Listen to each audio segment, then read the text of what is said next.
एक, बौद्धिक संपदा अधिकार इंटेलेक्चुअल प्रॉपर्टी राइट्स (आईपीआर) की अवधारणा। बौद्धिक संपदा बुद्धि की रचनाओं को संदर्भित करता है, जिसमें शामिल हैं आविष्कार, साहित्यिक और कलात्मक कार्य, और वाणिज्य में उपयोग किए जाने वाले प्रतीक, नाम, चित्र और डिजाइन। अनुसंधान में निवेश को प्रोत्साहित करने के लिए आईपीआर केंद्रीय हैं, क्योंकि किसी प्रकार की सुरक्षा के बिना निवेशक और अन्वेषक अपने रचनात्मक प्रयासों से लाभ नहीं उठा पाएंगे। 2. आईपीआर के प्रकार। 1. पेटेंट। किसी आविष्कार के लिए दिया गया विशेष अधिकार। ये पेटेंट मालिक को ये निर्णय लेने का अधिकार प्रदान करता है कि आविष्कार का उपयोग दूसरों द्वारा कैसे या क्या किया जा सकता है। 2. कॉपीराइट।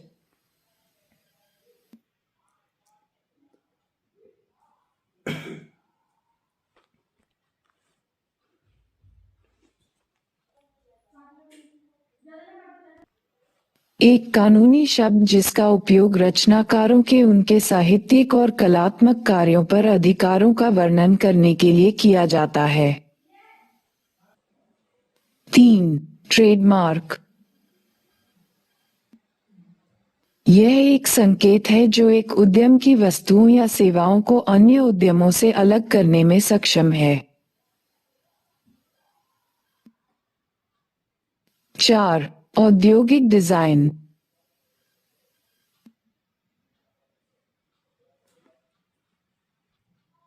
एक औद्योगिक डिजाइन में किसी वस्तु के सजावटी या सौंदर्य संबंधी पहलू शामिल होते हैं। यह उस रूप, रंग या सौंदर्यपरक शैली की रक्षा करता है। 5. भौगोलिक संकेत।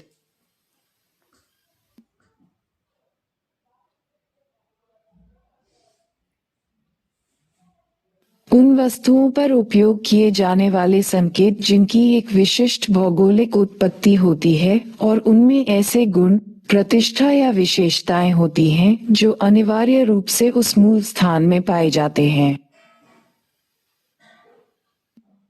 6. व्यापार रहस्य। व्यापार रहस्य एक सूत्र, अभ्यास, प्रक्रिया, डिजाइन या जानकारी का संकलन है जिसका उपयोग किसी व्यवसाय द्वारा प्रतिस्पर्धियों पर लाभ प्राप्त करने के लिए किया जाता है। ऐसी गुप्त जानकारी का अनधिकृत अधिग्रहण, उपयोग या प्रकटीकरण एक अनुचित व्यवहार माना जाता है। 3. आईपीआर के लिए अंतर्राष्ट्रीय व्यवस्थाएं, इंटरनेशनल अरेंजमेंट्स फॉर आईपीआर। 3.1 विश्व बौद्धिक संपदा संगठन, वर्ल्ड इंटेलेक्चुअल प्रॉपर्टी ऑर्गेनाइजेशन विपो। 3.1.1 विपो के बारे में। विश्व बौद्धिक संपदा संगठन संयुक्त राष्ट्र की एजेंसी है जो नवाचार और रचनात्मकता को प्रोत्साहित करने के साधन के रूप में बौद्धिक संपदा, पेटेंट, कॉपीराइट, ट्रेडमार्क, डिजाइन इत्यादि के उपयोग के लिए समर्पित है। इसकी स्थापना 1967 में हुई थी और इसका मुख्यालय जिनेवा, स्विट्जरलैंड में है। विपो के वर्तमान में 193 सदस्य देश हैं। भारत 1975 में विपो का सदस्य बना। ये ग्लोबल इनोवेशन इंडेक्स प्रकाशित करता है, जो नवाचार में उनकी क्षमता और सफलता के आधार पर देशों की वार्षिक रैंकिंग है। 3.1.2 उद्देश्य, ऑब्जेक्टिव्स। विपो के 2 मुख्य उद्देश्य हैं।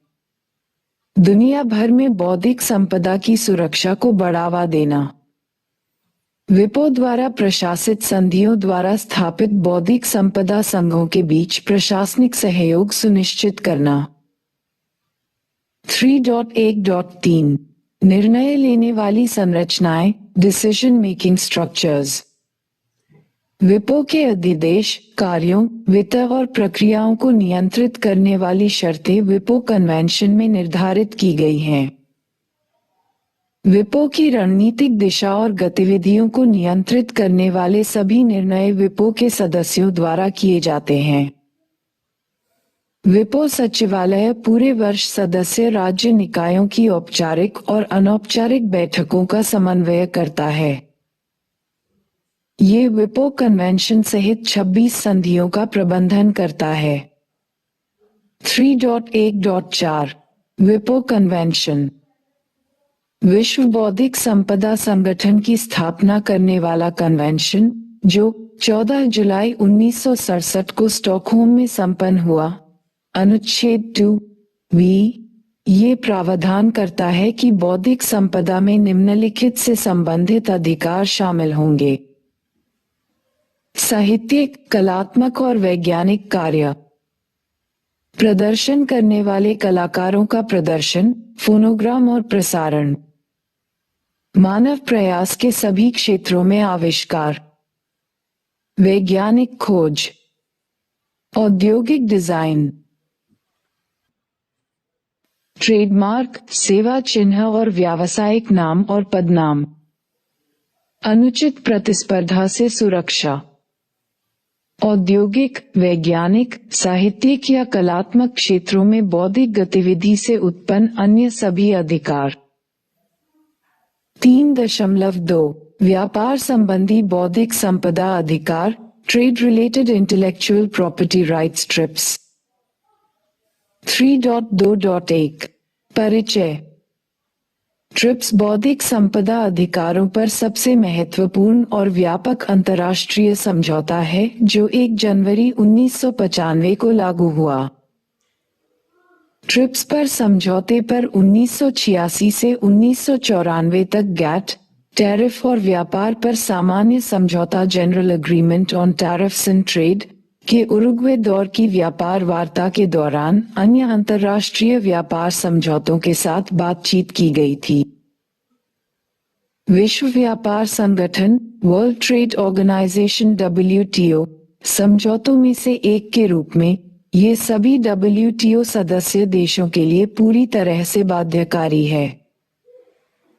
समझौते में पेटेंट, कॉपीराइट और संबंधित अधिकार यानी कलाकारों के अधिकार, ध्वनि रिकॉर्डिंग और प्रसारण संगठनों के निर्माता, औद्योगिक डिजाइन, ट्रेडमार्क, भौगोलिक संकेत, व्यापार रहस्य, नई पौधों की किस्मों पर अपवर्जनात्मक अधिकार आदि सहित बौद्धिक संपदा के अधिकांश रूप शामिल हैं। ट्रिप्स परिषद ट्रिप्स समझौते के संचालन के प्रशासन और निगरानी के लिए जिम्मेदार है। अपनी नियमित बैठकों में ट्रिप्स परिषद प्रमुख मुद्दों पर सदस्यों के बीच चर्चा के लिए एक मंच के रूप में कार्य करती है। 3.2.2 समझौते की मुख्य विशेषताएं, main features of the agreement. मानक, स्टैंडर्ड्स।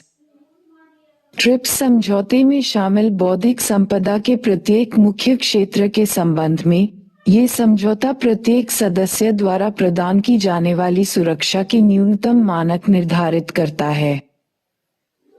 सुरक्षा के प्रत्येक मुख्य तत्व को परिभाषित किया गया है, अर्थात संरक्षित की जाने वाली विषय वस्तु, प्रदत्त अधिकार और उन अधिकारों के लिए स्वीकार्य अपवाद और सुरक्षा की न्यूनतम अवधि।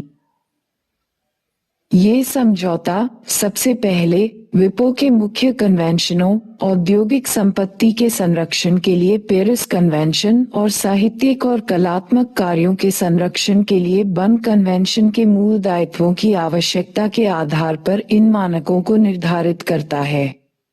उनके नवीनतम संस्करणों का अनुपालन किया जाना चाहिए।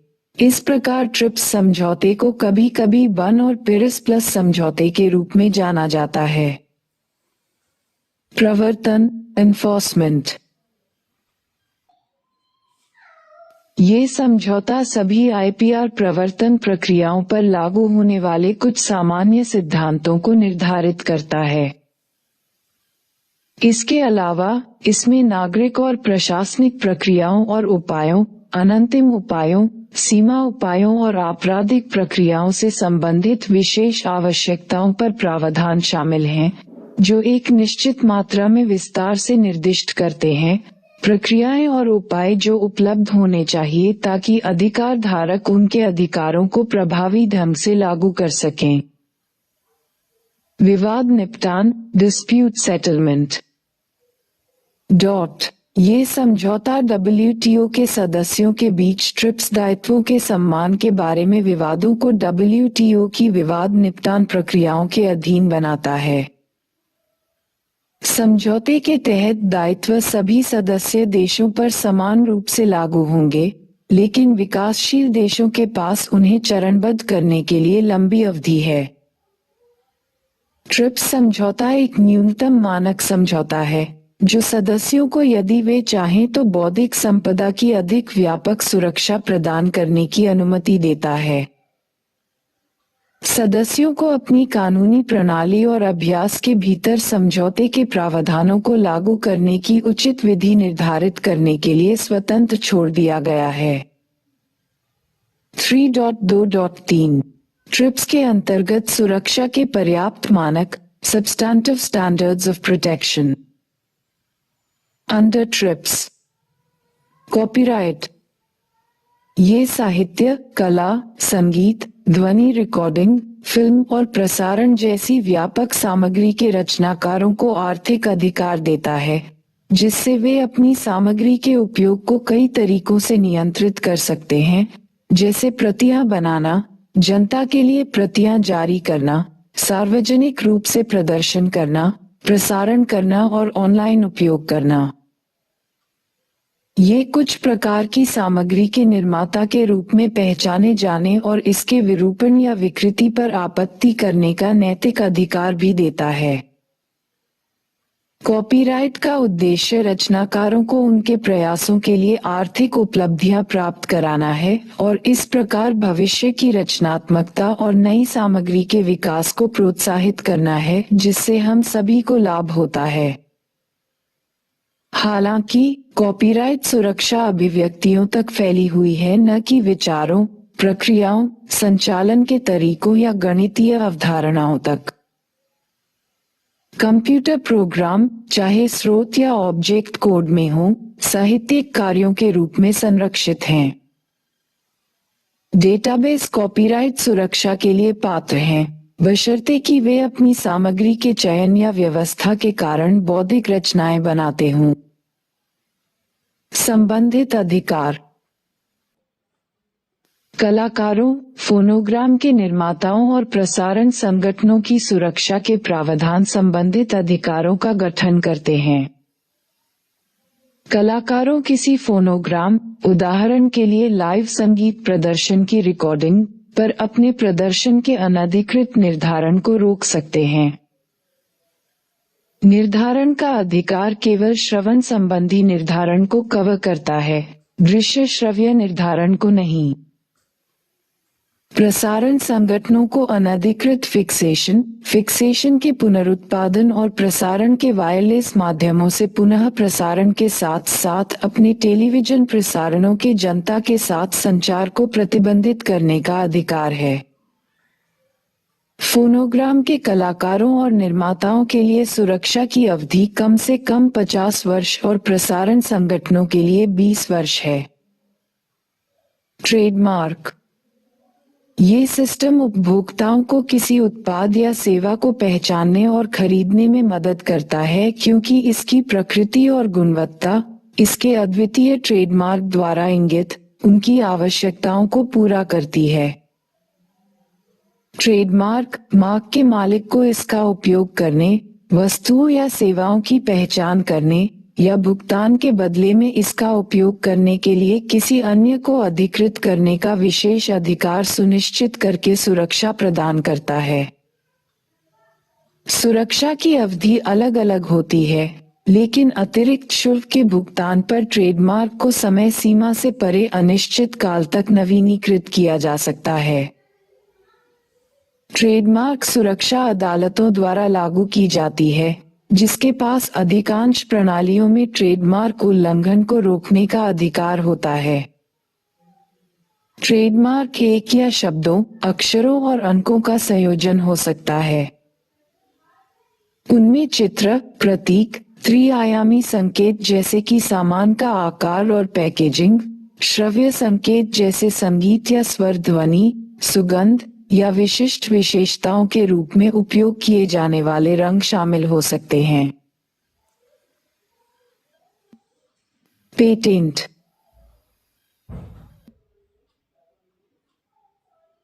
पेटेंट नए आविष्कारों की सुरक्षा करता है और यह कवर करता है कि चीजें कैसे काम करती हैं, वे क्या करती हैं, वे इसे कैसे करती हैं, वे किस चीज से बनी हैं और कैसे बनाई जाती हैं।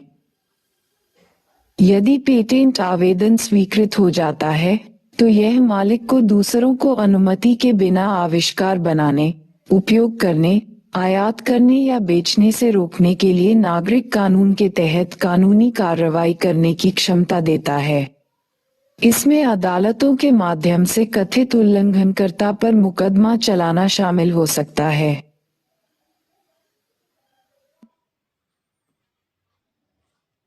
ट्रिप्स समझौते के तहत सदस्य देशों को नवीनता, आविष्कारशीलता और औद्योगिक प्रयोज्यता के सामान्य परीक्षणों के अधीन बिना किसी भेदभाव के प्रौद्योगिकी के सभी क्षेत्रों में किसी भी आविष्कार, चाहे उत्पाद या प्रक्रिया, के लिए पेटेंट उपलब्ध कराने की आवश्यकता होती है।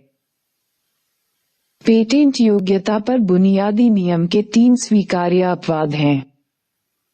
एक सार्वजनिक आदेश या नैतिकता के विपरीत आविष्कारों के लिए है। इसमें स्पष्ट रूप से मानव, पशु या पौधे के जीवन या स्वास्थ्य के लिए खतरनाक या पर्यावरण के लिए गंभीर रूप से प्रतिकूल आविष्कार शामिल हैं।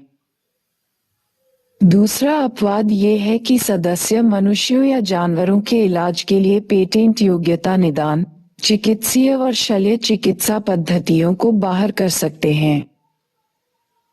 तीसरा ये है कि सदस्य गैर जैविक और सूक्ष्मजीव विज्ञानी प्रक्रियाओं के अलावा पौधों या जानवरों के उत्पादन के लिए सूक्ष्म जीवों और अनिवार्य रूप से जैविक प्रक्रियाओं के अलावा अन्य पौधों और जानवरों को बाहर कर सकते हैं। पेटेंट संरक्षण से पौधों की किस्मों को बाहर करने वाले किसी भी देश को सुरक्षा की एक प्रभावी सुई जेनरिस प्रणाली प्रदान करनी होगी। अनुच्छेद 27.3 बी। भौगोलिक संकेत, जियोग्राफिकल इंडिकेशन भौगोलिक संकेत उन वस्तुओं पर इस्तेमाल किया जाने वाला एक संकेत है जिनकी एक विशिष्ट भौगोलिक उत्पत्ति होती है और उनमें ऐसे गुण, प्रतिष्ठा या विशेषताएं होती हैं जो अनिवार्य रूप से उस मूल स्थान से संबंधित होती हैं। आमतौर पर भौगोलिक संकेत में सामग्री की उत्पत्ति के स्थान का नाम शामिल होता है। कृषि उत्पादों में आमतौर पर ऐसे गुण होते हैं जो उनके उत्पादन के स्थान से प्राप्त होते हैं और जलवायु और मिट्टी जैसे विशिष्ट स्थानीय कारकों से प्रभावित होते हैं। किसी चिन्ह को भौगोलिक संकेत के रूप में मान्यता दी गई है या नहीं, ये राष्ट्रीय कानून का मामला है। भौगोलिक संकेतों का उपयोग विभिन्न प्रकार के उत्पादों के लिए किया जा सकता है, चाहे वे प्राकृतिक, कृषि या निर्मित हों। औद्योगिक डिजाइन। समझौते के अनुच्छेद 25 और 26 में कहा गया है कि सदस्यों को ये सुनिश्चित करना चाहिए कि स्वतंत्र रूप से तैयार किए गए ताज़ा या अद्वितीय औद्योगिक डिजाइन संरक्षित हैं। समझौता औद्योगिक डिजाइनों को कम से कम 10 वर्षों तक संरक्षित करने का वादा करता है। जब ऐसी गतिविधियां व्यावसायिक उद्देश्यों के लिए आयोजित की जाती हैं, तो अधिकार धारक उन तीसरे पक्षों पर प्रतिबंध लगा सकता है जिनके पास संरक्षित डिजाइन को शामिल करने वाली वस्तुओं के उत्पादन, आयात या बिक्री से धारक का समझौता नहीं है। एकीकृत सर्किट के layout designs of integrated circuits.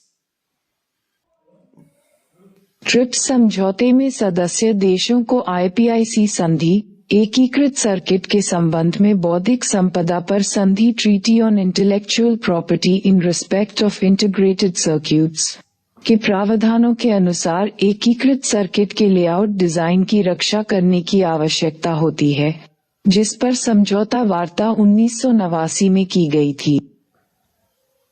ये प्रावधान अन्य बातों के साथ साथ एकीकृत सर्किट और लेआउट डिजाइन, स्थलाकृति की परिभाषाओं, सुरक्षा की आवश्यकताओं, विशेष अधिकारों और सीमाओं के साथ साथ शोषण, पंजीकरण और प्रकटीकरण से संबंधित हैं।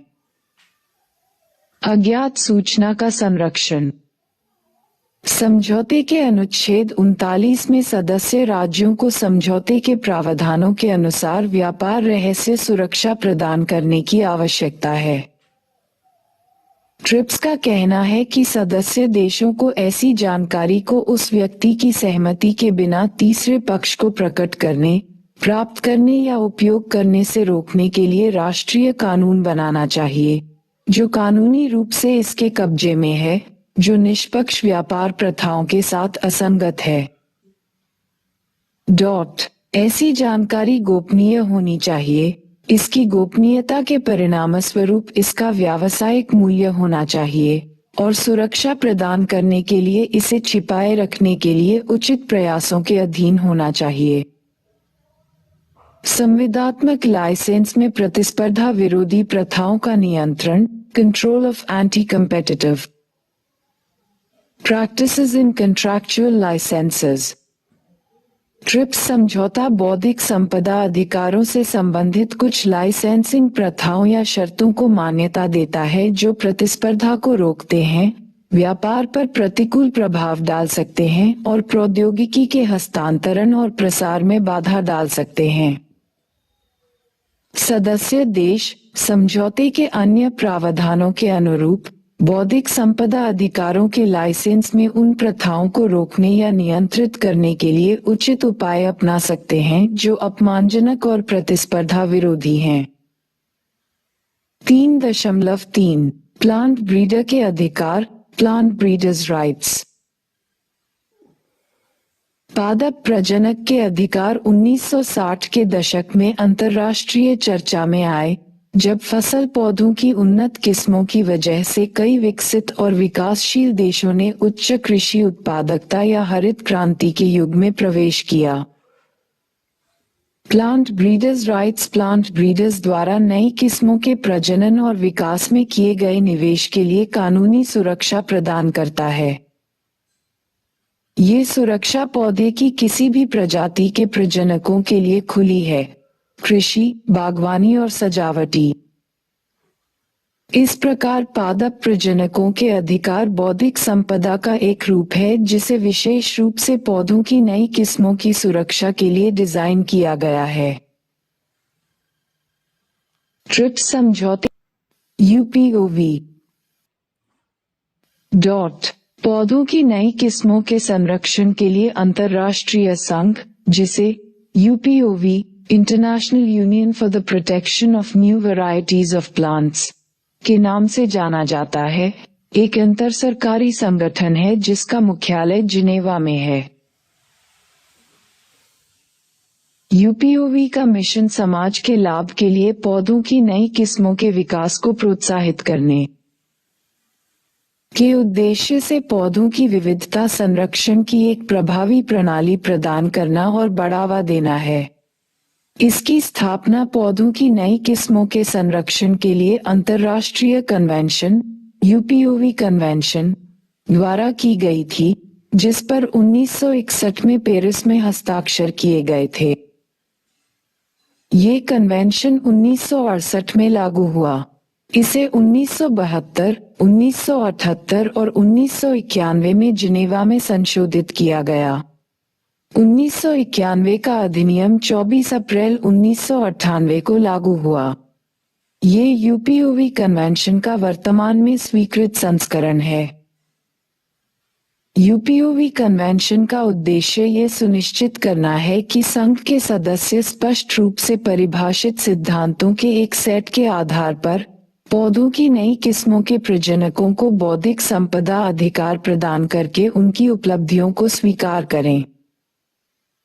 संरक्षण के लिए पात्र होने के लिए किस्मों को मौजूदा आमतौर पर ज्ञात किस्मों से अलग होना चाहिए। पर्याप्त रूप से समान स्थिर और इव इस अर्थ में नया होना चाहिए कि सुरक्षा के लिए आवेदन की तारीख के संदर्भ में स्थापित कुछ निश्चित तारीखों से पहले उनका व्यावसायीकरण नहीं किया गया हो। यूपीओवी कन्वेंशन सुरक्षा का न्यूनतम दायरा निर्धारित करता है और सदस्यों को अपने कानून में राष्ट्रीय या क्षेत्रीय परिस्थितियों को ध्यान में रखने की संभावना प्रदान करता है। 4. भारतीय पेटेंट अधिनियम 1970, इंडियन पेटेंट एक्ट 1970। भारतीय पेटेंट अधिनियम IPA 1970, जो 1972 में लागू हुआ, कई मायनों में पेटेंट प्रणाली के इतिहास में एक ऐतिहासिक मोड़ था। इसने न केवल अत्यधिक संवेदनशील और सामाजिक रूप से प्रासंगिक स्वास्थ्य क्षेत्र में उत्पाद पेटेंट के अनुदान को अस्वीकार कर दिया, बल्कि इन क्षेत्रों में प्रक्रिया पेटेंट के लिए वैधता अवधि को दाखिल करने की तारीख से 7 साल या सीलिंग की तारीख से 5 साल, जो भी पहले हो, तक सीमित कर दिया। चूंकि एक नई दवा की खोज और विकास के लिए आवश्यक अवधि 10 वर्ष से कम नहीं है, वैधता की छोटी अवधि के साथ प्रक्रिया पेटेंट के प्रावधान ने इस प्रणाली को ही निरर्थक बना दिया था। भारतीय पेटेंट प्रणाली में इस तरह के आमूल-चूल परिवर्तन के परिणामस्वरूप भारतीय उद्योग की प्रकृति और चरित्र में एक बड़ा बदलाव आया। कई विदेशी कंपनियां IPA 1970 और विदेशी मुद्रा विनियमन अधिनियम फॉरेन एक्सचेंजेस रेगुलेशन एक्ट फेरा के प्रावधानों से हतोत्साहित हो गईं, जो केवल 40% या उससे कम विदेशी इक्विटी हिस्सेदारी वाली कंपनियों के लिए नए निवेश की अनुमति देती थी और उन्होंने भारत में काम नहीं करने का विकल्प चुना। यदि भारत आज व्यावहारिक रूप से सभी वैश्विक बाजारों की जरूरतों को पूरा करने के लिए उच्च गुणवत्ता वाली जेनेरिक दवाओं के उत्पादन में एक स्वीकृत लीडर है, तो इसका श्रेय इस कानून को दिया जाना चाहिए। वास्तव में IPA 1970 के एक दशक के भीतर भारतीय उद्योग का क्रम पूरी तरह से बदल गया और भारतीय कंपनियों ने शीर्ष 10 में से 7 स्थानों पर कब्जा कर लिया, जो कि 1970 से पहले के युग के विपरीत था। 4.1 पेटेंट अधिनियम 1970 2005 तक संशोधित, the patents act 1970 as amended up to 2005। Patent अधिनियम 1970 में 3 संशोधनों के माध्यम से भारत ने भारत पेटेंट कानून को काफी हद तक ट्रिप्स के अनुरूप बना दिया है। इनमें से सबसे महत्वपूर्ण संशोधन खाद्य, फार्मा और रसायन उद्योग को प्रक्रिया और उत्पाद दोनों के लिए पेटेंट संरक्षण के दायरे में शामिल करना है। मूल पेटेंट अधिनियम 1970 ने इन 3 क्षेत्रों को उत्पाद पेटेंटिंग से बाहर रखा था और उन्हें प्रक्रिया पेटेंट संरक्षण की एक संक्षिप्त अवधि दी गई थी। अधिनियम ने एक धारा भी पेश की जो निर्यात उद्देश्यों के लिए फार्मास्यूटिकल्स के अनिवार्य लाइसेंस से संबंधित है।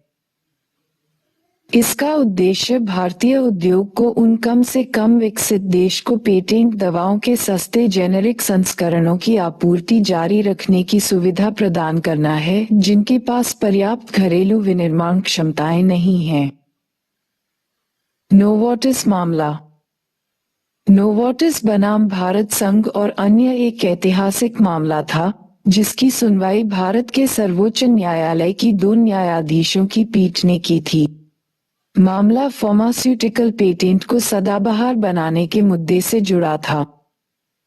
इस मामले में निर्णय 1 अप्रैल 2013 को सुनाया गया।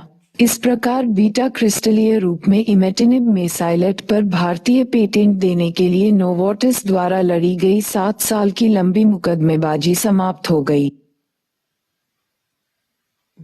एक पेटेंट, जैसा कि नोवार्टिस चाहता था, भारतीय जेनेरिक दवा निर्माताओं को यौगिक के आधार पर दवाओं का उत्पादन करने से रोक देता।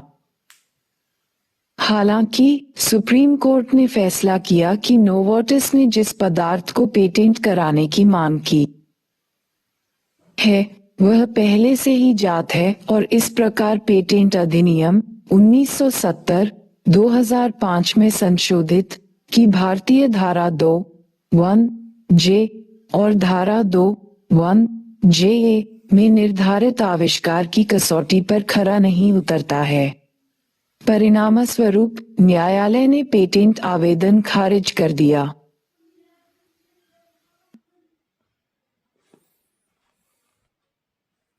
अनिवार्य रूप से सुप्रीम कोर्ट ने नोवार्टिस के आवेदन को पेटेंट संरक्षण से इनकार करने के बौद्धिक संपदा अपीलीय बोर्ड के फैसले को बरकरार रखा, जिसमें इमेटिनिब के बीटा क्रिस्टलीय रूप को शामिल किया गया था। दवा नोवार्टिस ग्लिविक के रूप में ब्रांड है और जो क्रोनिक माइलॉइड ल्यूकेमिया के रूप में जाने जाने वाले कैंसर के रूप के खिलाफ बहुत प्रभावी है। यह निर्णय नोवार्टिस के लिए एक निर्णायक झटका था, जिसने एक विशिष्ट प्रकार के ल्यूकेमिया के प्रसार को रोकने के लिए व्यापक रूप से इस्तेमाल की जाने वाली दवा इमेटिनिब के लिए भारतीय बाजार पर एकाधिकार करने का प्रयास किया था। फैसले का महत्व। नोवार्टिस के पेटेंट आवेदन पर सुप्रीम कोर्ट के फैसले का महत्व आविष्कारशीलता की उच्च सीमा के साथ एक शासन को कायम रखने और वैध बनाकर पेटेंट और नवाचार के बीच संबंध को बहाल करने में निहित है। निर्णय ने पहली बार भारतीय पेटेंट अधिनियम की धारा 3(d) की वैधता और दायरे का परीक्षण किया, जो ज्ञात पदार्थों के नए रूपों के लिए पेटेंट के अनुदान को रोकता है, जब तक कि आवेदक ये स्थापित नहीं कर लेता कि नया फॉर्म बढ़ी हुई प्रभावकारिता प्रदर्शित करता है। यह निर्णय इमेटिनिब या इमेटिनिब मेसाइलेट पॉलीमॉर्फ पर आधारित जीवन रक्षक दवाओं के कम लागत वाले जेनेरिक संस्करणों की स्थिर उपलब्धता भी सुनिश्चित करता है। 4.2 अनिवार्य लाइसेंसिंग और नेक्सावर मामला, कंपल्सरी लाइसेंसिंग और द नेक्सेवर केस। अनिवार्य लाइसेंस। अनिवार्य लाइसेंस को आमतौर पर पेटेंट मालिक की सहमति के बिना किसी तीसरे पक्ष को पेटेंट आविष्कार बनाने, उपयोग करने या बेचने की अनुमति देने वाले प्राधिकरण के रूप में परिभाषित किया जाता है। 2012 में पेटेंट कार्यालय ने नेक्सावर के लिए नेटको को भारत का पहला अनिवार्य लाइसेंस जारी किया। सोराफेनिब टॉसिलेट, जो बायर द्वारा निर्मित एक कैंसर रोधी दवा है। अनिवार्य लाइसेंस के संबंध में प्रचलित कानून, पेटेंट अधिनियम 1970 धारा 84 के अनुसार कोई भी इच्छुक व्यक्ति उस पेटेंट की तारीख से 3 साल के बाद पेटेंट पर अनिवार्य लाइसेंस देने का अनुरोध कर सकता है, बशर्ते कि पेटेंट किए गए आविष्कार के संबंध में जनता की उचित आवश्यकताएं पूरी नहीं की गई हैं, या कि पेटेंट किया गया आविष्कार जनता के लिए उचित किफायती मूल्य पर उपलब्ध नहीं है, या कि पेटेंट किए गए आविष्कार का भारत के क्षेत्र में उपयोग नहीं किया जाता है। नेक्सावर केस। मार्च 2013 में बौद्धिक संपदा अपीलीय board, intellectual property appellate board (IPAB) ने बहुराष्ट्रीय फार्मा प्रमुख बायर कॉर्पोरेशन की पेटेंट कैंसर दवा सोराफेनिब, जो नेक्सावर ब्रांड नाम से बिकता है, का उत्पादन और विपणन करने के लिए हैदराबाद स्थित जेनेरिक दवा निर्माता नेटको फार्मा लिमिटेड को अनिवार्य लाइसेंस देने को बरकरार रखा। इस आदेश से महंगी जीवन रक्षक दवाओं की कीमतों में कमी का रास्ता साफ हो गया। बायर कॉर्पोरेशन द्वारा दायर एक अपील का निपटारा करते हुए बोर्ड ने माना कि विभिन्न अंतर्राष्ट्रीय कन्वेंशन और भारतीय कानूनों ने सदस्य देशों को जीवन रक्षक दवा को जनता के लिए सस्ते में उपलब्ध कराने के लिए इस तरह के अनिवार्य लाइसेंस देने की अनुमति दी है। नियंत्रक द्वारा लगाई गई लाइसेंस शर्तों के अनुसार नेटको को जेनेरिक दवा सोराफेनिब की बिक्री से बायर को 6% रॉयल्टी का भुगतान करना था। इसे संशोधित करते हुए IPAB ने नेटको को 7% रॉयल्टी का भुगतान करने का निर्देश दिया। एक संक्षिप्त पृष्ठभूमि। इस मामले में सोराफेनिब नामक दवा शामिल है, जिसका उपयोग मरीज के जीवन को बढ़ाने के लिए उन्नत यकृत और गुर्दे के कैंसर के इलाज के लिए किया जाता है। दवा के लिए भारत और संयुक्त राज्य अमेरिका दोनों में पेटेंट बहुराष्ट्रीय कंपनी बायर कॉर्पोरेशन के पास है। बायर ने 2008 में भारत में पेटेंट प्राप्त किया। नेक्सावर के 120 गोलियों के एक पैक की कीमत रु 2.8 लाख है, जो 1 महीने की खुराक के बराबर है। ऐसे रोगियों के लिए ये दवा उनकी जीवन प्रत्याशा बढ़ाने के लिए एक वरदान है। लेकिन बायर से दवा की उपलब्धता 2.8 लाख रुपए की बिक्री मूल्य पर है, जो 1 महीने की खुराक के लिए भारतीय जनता के लिए बहुत महंगी है। 9 मार्च 2011 को पेटेंट नियंत्रक मुंबई ने नेटको को सोट्राफेनिब टॉसिलेट बनाने के लिए पहला अनिवार्य लाइसेंस प्रदान किया, जो बायर की उच्च कीमत वाली कैंसर रोधी दवा नेक्सावर का एक सामान्य संस्करण है। नेटको को दवा के पैक को 8,800 रुपये में बेचने के लिए कहा गया था। इसके बाद बायर ने IPAB के समक्ष नियंत्रक के आदेश के खिलाफ अपील की।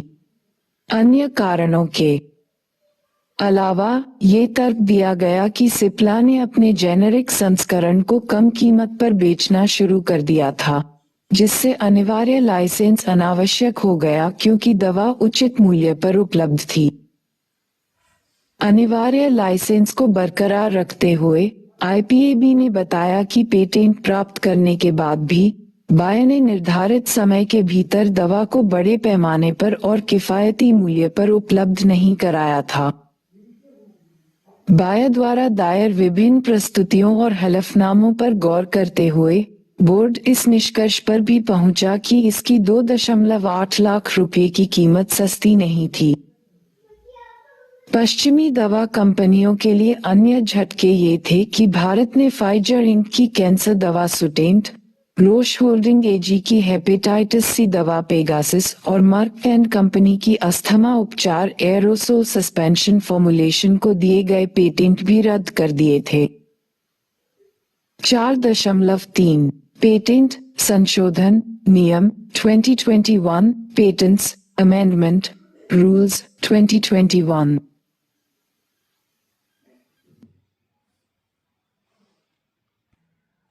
पेटेंट नियम 2003 को पेटेंट संशोधन नियम 2021 द्वारा संशोधित किया गया, जो 21 सितंबर 2021 को लागू हुआ। नियमों ने शैक्षणिक संस्थानों के लिए पेटेंट दाखिल करने और अभियोजन के शुल्क को 80% तक कम कर दिया। ज्ञान अर्थव्यवस्था में नवाचार और रचनात्मकता को मजबूत करने के लिए ये कदम उठाया गया है। इस आशय के सहायक दस्तावेजी साक्ष्य दाखिल करके शैक्षणिक संस्थान श्रेणी का दावा किया जा सकता है। हालांकि दस्तावेजी साक्ष्य की प्रकृति निर्दिष्ट नहीं की गई है। किसी शैक्षणिक संस्थान के लिए लागू शुल्क किसी व्यक्ति, स्टार्टअप या छोटी इकाई के समान ही कर दिया गया है।